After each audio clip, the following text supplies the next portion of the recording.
Have you ever been judged by your appearance? Imagine being on a flight, exhausted after a long day of work, only to be publicly humiliated by someone who can't see beyond the color of your skin.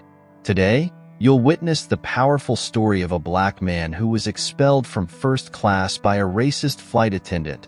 But what happens next will surprise you and, perhaps, open your eyes to something much bigger.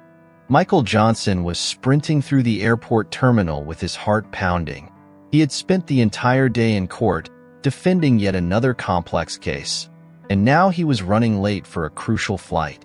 Michael was a renowned civil rights attorney known for his ability to fight against injustices and stand up for the marginalized. But at that moment, all he wanted was to make his flight and finally relax. Dressed in comfortable clothes, a pair of jeans, a basic t-shirt, and sneakers, he was far from his usual elegant appearance. It was rare to see him outside of a suit, but after a long and exhausting day, Michael opted for something more practical. Even in simple attire, he maintained a confident and serene demeanor, attracting curious glances as he hurried through the airport corridors. When he finally reached the check-in counter, the attendant immediately recognized him. "Good afternoon, Mr. Johnson," the employee said with a cordial smile. "May I see your ticket, please?" Michael quickly pulled the ticket from his carry-on bag and handed it to the attendant. "First class," he said without any trace of arrogance, but with the assurance of someone who was used to traveling at that level of comfort. "Of course, Mr. Johnson," the attendant replied, checking the details in the system. "Here's your ticket. Have a great flight. The boarding gate is A12, just ahead." "Thank you," Michael said, taking back his ticket and waving as he walked away. He headed toward the boarding gate, determined to get there before it was too late. As he walked through the terminal, he noticed that he was being treated with courtesy and respect by the staff, with no hint of prejudice. This brought him a slight sense of relief because, as a black man, Michael was well aware of the difficulties and prejudice he often faced, even in places where it was least expected. But today, he was focused on reaching his destination without complications. Finally, he spotted gate A12. The boarding line was forming, and Michael quickened his pace. He handed his ticket to the attendant, who gave him a friendly smile and let him pass without issue. Michael entered the plane, his footsteps echoing softly in the cabin as he made his way to first class. He settled into his comfortable seat, allowing himself to finally relax a bit. This flight would be an opportunity to rest and recharge, something he desperately needed. As the plane began preparing for takeoff, Michael closed his eyes and leaned back. The exhaustion of the day quickly caught up with him, and he knew he needed this time for himself.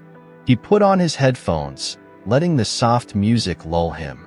Within minutes, he was asleep, immersed in a Michael settled well-deserved into nap. his seat in first class, immediately feeling the comfort of the soft chair. The plane was quiet, and the few passengers in first class seemed absorbed in their own worlds. Some were reading books, others adjusting their sleep masks, but all shared the tranquility of that exclusive space. He took out his carry-on bag, grabbed his headphones, and leaned back, letting the seat recline as much as possible. The day had been long, and the stress of fighting against an often unjust system weighed heavily on him. But now, in that moment, he could finally relax. The soothing music in his headphones quickly began to ease the tension in his shoulders. As his eyes slowly closed, Michael allowed himself to forget for a while the complex case he had defended earlier, the courtroom agitation, and the accumulated fatigue. He had always enjoyed flying, and first class offered a comfort that made him feel even more at ease. This flight was not just a means of transportation. It was a brief pause, an opportunity to recharge before facing the next challenge. The first-class cabin was elegantly decorated, with soft colors and cozy lighting. The service was impeccable, and everything seemed designed to provide maximum comfort to the passengers. For Michael, who was often involved in intense legal battles, these moments of peace were precious. He knew that as soon as the plane landed, he would go back to being the tireless defender of civil rights, but for now, he was just another passenger seeking rest. The plane began to taxi down the runway, but Michael was already dozing off, his thoughts dissipating as the steady rhythm of the music in his headphones lulled him. His dreams were vague but peaceful, offering a temporary refuge from the ever-demanding reality. However, this tranquility was about to be abruptly interrupted. What he didn't know was that, despite the comfort and peace he felt at that moment, something unpleasant was about to happen. An incident that would not only jolt him out of his rest but also place him at the center of an unexpected conflict. But for now, Michael slept, unaware of what was to come. Michael Johnson was born and raised in Brooklyn, in a neighborhood where the daily struggle for respect and dignity was a part of life. Growing up in a working-class family, he witnessed firsthand the challenges faced by the Black community. His parents, always hardworking, taught him and his older brother David the importance of honesty, hard work, and never giving up, no matter the obstacles they faced. However, not all the honesty in the world could protect David from a tragedy that would deeply mark Michael's life. David, a promising young man with dreams of becoming an engineer, was unjustly accused of a crime he didn't commit. He was arrested and convicted based on forged evidence and questionable testimony. Michael, then a teenager, witnessed his family's collapse as his older brother was taken away, a victim of a legal system that didn't see justice but saw color. This event was the catalyst that shaped Michael's worldview. He saw how relentless the system could be, often inclined to punish the most vulnerable, especially Black people. The pain and injustice he felt motivated him to pursue a career in law, determined to fight against the inequities that had destroyed his brother's life. Michael dedicated himself tirelessly to his studies with a tenacity that exceeded all expectations. He attended public schools, where he excelled as a brilliant student, always with the clear goal of becoming a lawyer. His teachers noticed his passion and talent, and he eventually earned a scholarship to a prestigious law school. During his years in law school, Michael focused on studying civil rights and criminal defense. He understood that his mission was to fight for those who were unjustly accused, for those who had no voice, for those who, like his brother, had been abandoned by a legal system that should have protected them. His early experiences as a lawyer were challenging, but he never backed down. With each case he won, he felt he was one step closer to righting the wrongs he had witnessed in his youth. Over time, Michael gained status and respect as one of the most honest and effective defense attorneys in the country. He was known for taking on cases of people who genuinely needed help, rejecting those who sought to circumvent the law. This integrity made him a respected figure not only in the legal system but also in the Black community, where he became a symbol of hope and justice. But Michael wasn't just a dedicated lawyer. He also had a passion since childhood that followed him into adulthood: aviation. As a child, his favorite toys were plastic airplanes. He would spend hours playing with them, dreaming of one day becoming a pilot. His parents, while focused on ensuring he became a good student, always encouraged him to pursue his dreams. As he grew older, his childhood toys gave way to model airplanes, which he assembled with dedication and patience. He collected aviation magazines, learned about different types of aircraft, and followed the industry's progress with an almost obsessive interest. But when the time came to choose a career, justice and the desire to make a difference spoke louder.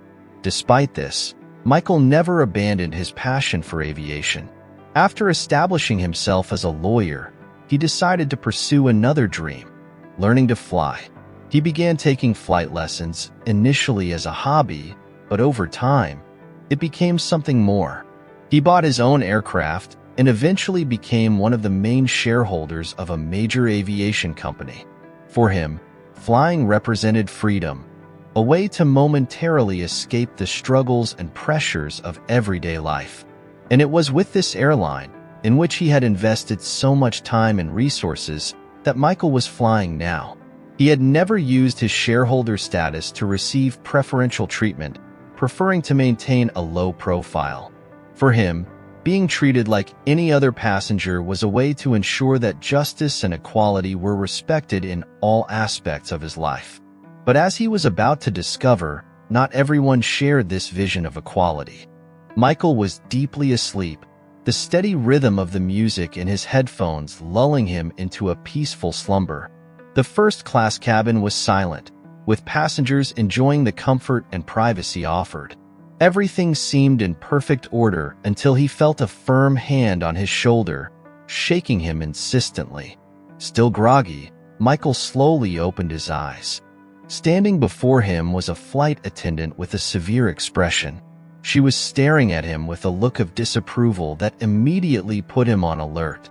"Sir, I need you to return to your seat," the flight attendant said without any trace of kindness in her voice. Confused, Michael blinked a few times before understanding what was happening. He removed his headphones and looked around, trying to get his bearings. "But this is my seat," he replied, still disoriented, trying to process what was happening. The flight attendant, however, seemed convinced that something was wrong. She crossed her arms and looked at him with a mix of impatience and disdain. "Sir, please check your ticket. This is a first-class seat. Perhaps you've made a mistake." Now more awake, Michael noticed her tone of voice and the way she looked at him. He reached for his ticket in his carry-on bag and handed it to the flight attendant, remaining calm. "I'm in the right seat, ma'am. This is my seat." She took the ticket and quickly examined it. Even with the proof in her hands, the disbelief on her face was evident. The idea that a black man dressed in simple clothes could be in first class seemed completely beyond her comprehension. "This must be a mistake," she said, handing back the ticket with a slight disdain. "I need you to move to the economy class." Michael felt a slight irritation beginning to form. He had already explained his situation and shown the ticket. Still, he tried to remain calm and composed. "Ma'am, as I've already said, this is my seat, and I'm not moving." The passengers around them began to notice the situation and exchanged curious glances. Some whispered to each other, trying to understand what was happening, while others looked sideways, unwilling to get directly involved. The flight attendant seemed increasingly impatient. "Sir, this seat is not for you," she insisted, barely hiding her distrust. She began to raise her voice, causing more passengers to look their way, increasing the tension in the environment. Michael, still calm, realized he was dealing with someone carrying deep-seated prejudices. He knew the situation could escalate quickly if he lost his temper, so he decided not to argue further for the moment. "Ma'am, I am an attorney, and I purchased this first-class seat. I have the right to be here." She looked at him with a mix of disbelief and disdain, shaking her head as if doubting his claim. To understand why Tina treated Michael this way, let's go back and learn about her past. Tina Matthews wasn't born bitter. She came into the world in a small town where prejudice was as common as breakfast. She grew up in a family where appearances were everything and where her mother, in particular, emphasized the importance of keeping up appearances and knowing your place in society. In school, Tina was an average student, but what set her apart was her determination to be noticed, not for her grades, but for her appearance and the social circle she belonged to. From an early age, she learned to judge people by what they wore, the neighborhood they lived in, and, unfortunately, by the color of their skin. Her mother, a strict and traditional woman, never hid her racist and elitist opinions, and these worldviews were passed on to Tina without her ever questioning them. During her teenage years, Tina began to realize that despite her efforts, she never seemed to be the favorite. She wasn't the prettiest, the most popular, or the smartest. This constant feeling of inadequacy bred a bitterness that only grew over time. She developed an almost obsessive need to be seen as superior, as someone who deserved respect and status, even if it meant belittling others. When she graduated from high school, Tina knew she didn't want to follow an academic path. Instead, she dreamed of climbing the social ladder in a more practical way. That's when she decided to become a flight attendant. For her, the job represented a way to travel the world and, more importantly, to insert herself into an environment where appearances mattered as much as efficiency. Tina dedicated herself to the training with a fervor that surprised even the instructors. She learned to serve, to smile, to stay calm in stressful situations, but above all, she learned to observe and judge people based on first impressions. The career of a flight attendant seemed tailor-made for someone like her. Over the years, she worked her way up to first class, the pinnacle for any flight attendant. Working in first class meant more than just serving rich and powerful passengers. For Tina, it was a symbol of status. She took pride in her job and the respect she believed she had earned. However, behind the facade of a competent professional, Tina was still that bitter and insecure girl who constantly needed to prove her worth. She saw first-class passengers as reflections of herself, or of who she wanted to be. Those who didn't fit her view of the deserving were quickly judged and often treated with disdain. Over time, this behavior became so natural to Tina that she didn't even realize how deeply rooted her prejudice was. She convinced herself that she was merely keeping order and ensuring that things were as they should be. She never questioned whether her actions were fair or moral. For her, appearances were everything, and any deviation from that norm deserved to be corrected. And it was exactly this conditioning that led her to confront Michael in such an arrogant and prejudiced manner. She saw a black man dressed simply, sitting in first class, and without even considering the possibility that he might be there legitimately, immediately judged him as someone who didn't belong. To Tina, it was inconceivable that a man like Michael could have the right to be in that prestigious space. But Tina was about to learn a painful lesson, a lesson that would challenge all her beliefs and force her to confront the prejudices she had carried for so long. Tina shook her head with an almost mocking expression. "You expect me to believe that you're a lawyer?" She raised an eyebrow, looking Michael up and down as if his simple appearance was proof enough that he was lying. Michael kept his cool, but it was clear his patience was wearing thin. "Ma'am, I don't need you to believe me. I just need you to treat me with the same respect you treat the other passengers. I paid for this seat, and this is where I'm going to stay." Tina crossed her arms, now clearly irritated. "Look, sir, I don't know how you got this ticket, but clearly, there's been some mistake. I'm asking you one more time to move to the economy class, or I'll be forced to call security."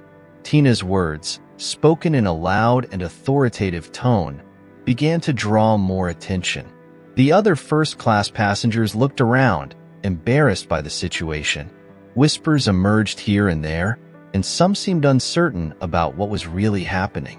An elderly woman seated a few rows away looked sideways, clearly uncomfortable but lacking the courage to intervene.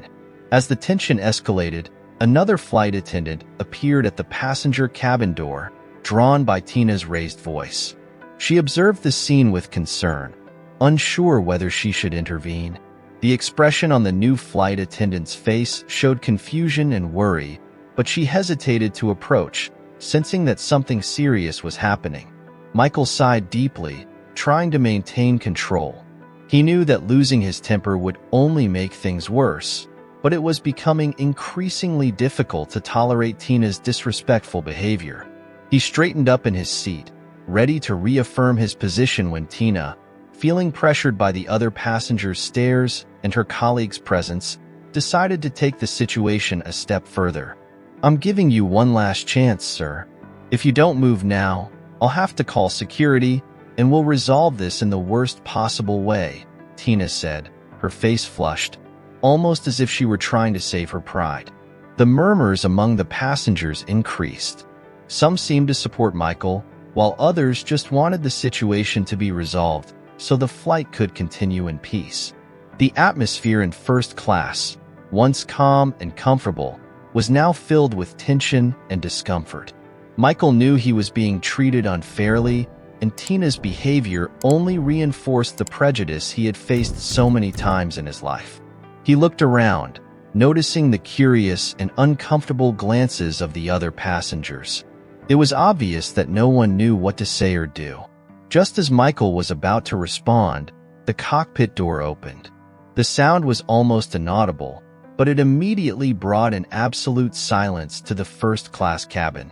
All eyes turned to the door, and for a brief moment, time seemed to stand still. The silence that followed the opening of the cockpit door was almost deafening. All eyes in first class were fixed on the pilot as he walked down the aisle towards Tina and Michael. He was a middle-aged man with graying hair and a posture that exuded authority. There was a serious expression on his face, indicating that he was there to resolve the situation once and for all. Tina, seeing him approach, felt even more confident. She was certain that the pilot would take her side.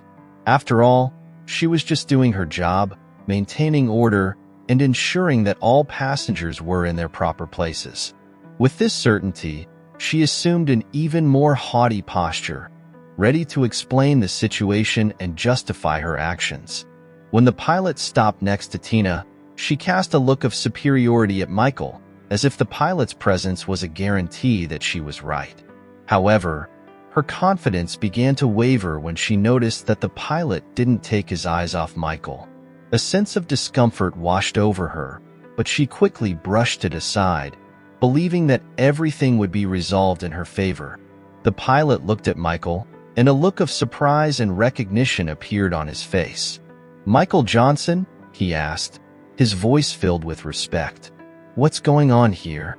Tina's expression froze. What had once been a confident posture transformed into visible panic. She realized at that moment that she had made a huge mistake. Michael Johnson wasn't just any passenger. He was someone the pilot knew and respected, someone important. Michael, still maintaining his composure, responded, "It seems there's been a misunderstanding, Captain. This flight attendant insists that I shouldn't be here, despite my having shown her my ticket and explained that this is my seat." The pilot turned to Tina, who was now pale and clearly nervous. "Tina, this is Michael Johnson," the pilot said, each word carrying weight. "He is one of the principal shareholders of the airline. And yes, he belongs in first class." All color drained from Tina's face.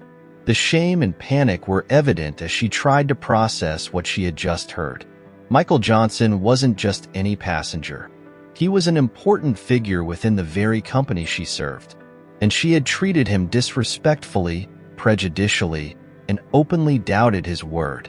I didn't know." Tina began to stammer, but the pilot wasn't interested in her excuses. "You shouldn't treat any passenger this way, regardless of who they are," the pilot said, his voice as hard as steel. "Your behavior was completely unacceptable."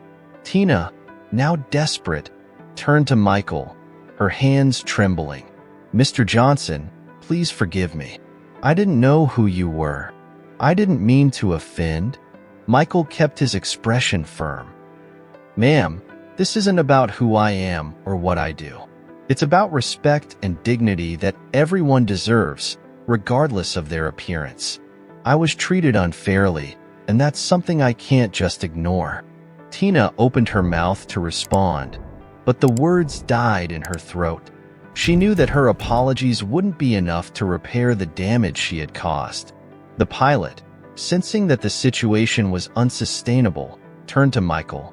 "Mr. Johnson, I apologize on behalf of the airline," he said, his voice now softer but still serious. "I will ensure that this incident is handled with the utmost gravity. If there's anything I can do to improve your experience from this point on, please let me know." Michael took a deep breath, controlling the anger he still felt. "Thank you, Captain. All I want now is to finish this flight in peace." The pilot nodded, understanding perfectly. He cast one last severe look at Tina before returning to the cockpit. Silence returned to first class, but this time it was filled with a different tension. Tina stood there for a moment, unsure where to go or what to do. Finally, without saying another word, she turned and hurried away, leaving Michael and the other passengers behind. The cockpit door closed, and Michael settled back into his seat. Although the incident was seemingly resolved, the discomfort and indignation still lingered. He closed his eyes, trying to regain the calm he had before it all began. But he knew this flight would be remembered for a long time. Michael was among the last passengers to leave the plane. As the others passed him, whispering among themselves, he tried to calm down after the stress of the flight. When he finally reached the door, he felt a hesitant hand on his arm. He turned to see Tina with tear-filled eyes and an expression of genuine remorse. "Mr. Johnson, please, can I speak with you for a moment?" she asked, her voice trembling. Before he could respond, she continued, I know nothing can justify what I did. I made a terrible mistake, and I'm sorry. I would never do that again." Michael observed her for a moment, evaluating the sincerity in her words. He wasn't a man who held grudges, but what Tina had done wasn't something that could be easily forgiven. However, there was something in the way she spoke, a desperation, a need for redemption, that made him pause and consider. "You know," he began, his voice calm but firm, "this isn't the first time I or someone like me has been judged by appearance. When I was younger, my brother was imprisoned because of prejudice and unfounded accusations. He was innocent, but that didn't matter. What you did today, it may seem small to you, but actions like that destroy lives." Tina lowered her eyes, Michael's words hitting her with the force of undeniable truth. He continued, his voice laden with a sadness born from years of witnessing and experiencing injustices. "Prejudice in any form only brings pain and misery. It divides us, weakens us as a society. Today it was with me, but how many other people have you treated this way, even if in less obvious ways? How many times have you looked at someone and judged them as unworthy simply because they didn't fit your worldview?" Tina, now openly crying, shook her head. I never thought. I was wrong, so wrong. Please, Mr. Johnson, I don't know what to do to make this right, but I really want to try." Michael looked at the woman before him, seeing not just someone who had made a mistake, but someone who might be realizing for the first time in her life the seriousness of her actions. "I could sue you," he said, his voice firm but without anger. "But I won't. Not because you don't deserve to face the consequences, but because I believe the airline itself will deliver a fitting punishment. And in my opinion, that will be enough." Tina sobbed, trying to control herself. "Mr. Johnson, please forgive me. I know I can't undo what I did, but I'm truly sorry." Michael took a deep breath, allowing some of the tension in his shoulders to dissipate. "I forgive you, Tina, but know that forgiving doesn't mean everything is resolved. The consequences of what you did are out of my control. There's nothing I can do." He looked at her one last time, seeing the devastated woman before him. "Take care, Tina," he said, and with that, he walked away, leaving her standing in the plane's corridor, tears silently streaming down her face. Tina stood there for a long moment, feeling the weight of Michael's words and knowing that what lay ahead wouldn't be easy. She was remorseful, but she knew the path to redeeming her mistakes would be long and difficult. Michael, for his part, walked through the airport, feeling a mix of relief and exhaustion. This wasn't the first time he had gone through something like this, and he knew it wouldn't be the last. But despite that, he knew that this was why he had chosen his career. It was why he had become a lawyer, to help defend those who suffer because of situations like this. After the incident on the flight, Tina was quickly summoned for a meeting with the airline's executives. The meeting was brief and unforgiving, making it clear that her actions had had a profound impact on the company's reputation. With no room for excuses or justifications, the decision was made. Her contract would be terminated immediately. The job she had worked so hard for, the first-class position that symbolized her status and ascent, all was lost in an instant due to the mistake she made. As she left the airline's office, Tina felt the weight of her choices. The attitudes and prejudices she had carried since childhood had finally taken their toll. She didn't know what it was like to live a life without prejudice, seeing beyond appearances, but now she would have to try. The suffering her choices brought upon her made her reflect on her own character and decide that she needed to change, even though this process would be long and difficult. Meanwhile, Michael continued his career as a civil rights attorney, defending ordinary people from unjust accusations. He continued his mission to change the world one case at a time, knowing that the fight against prejudice and injustice was ongoing. The incident with Tina was another reminder that equality was still distant, but Michael was prepared to continue this fight, dedicating his life to the cause of justice. This story illustrates a reality experienced by thousands of people every day, where prejudices and hasty judgments lead to situations of pain and injustice. The incident between Michael and Tina is a powerful reminder of how prejudice can manifest in subtle and devastating ways, and how its consequences affect both those who are targeted and those who perpetuate these attitudes. It's a call to reflect on the importance of treating everyone with equality and dignity, regardless of appearance, race, or social status. Only when we recognize the humanity in each individual and act with empathy and respect can we build a more just and inclusive society for all. If you enjoyed this story, don't forget to subscribe to the channel, like the video, leave a comment, and check out our next story.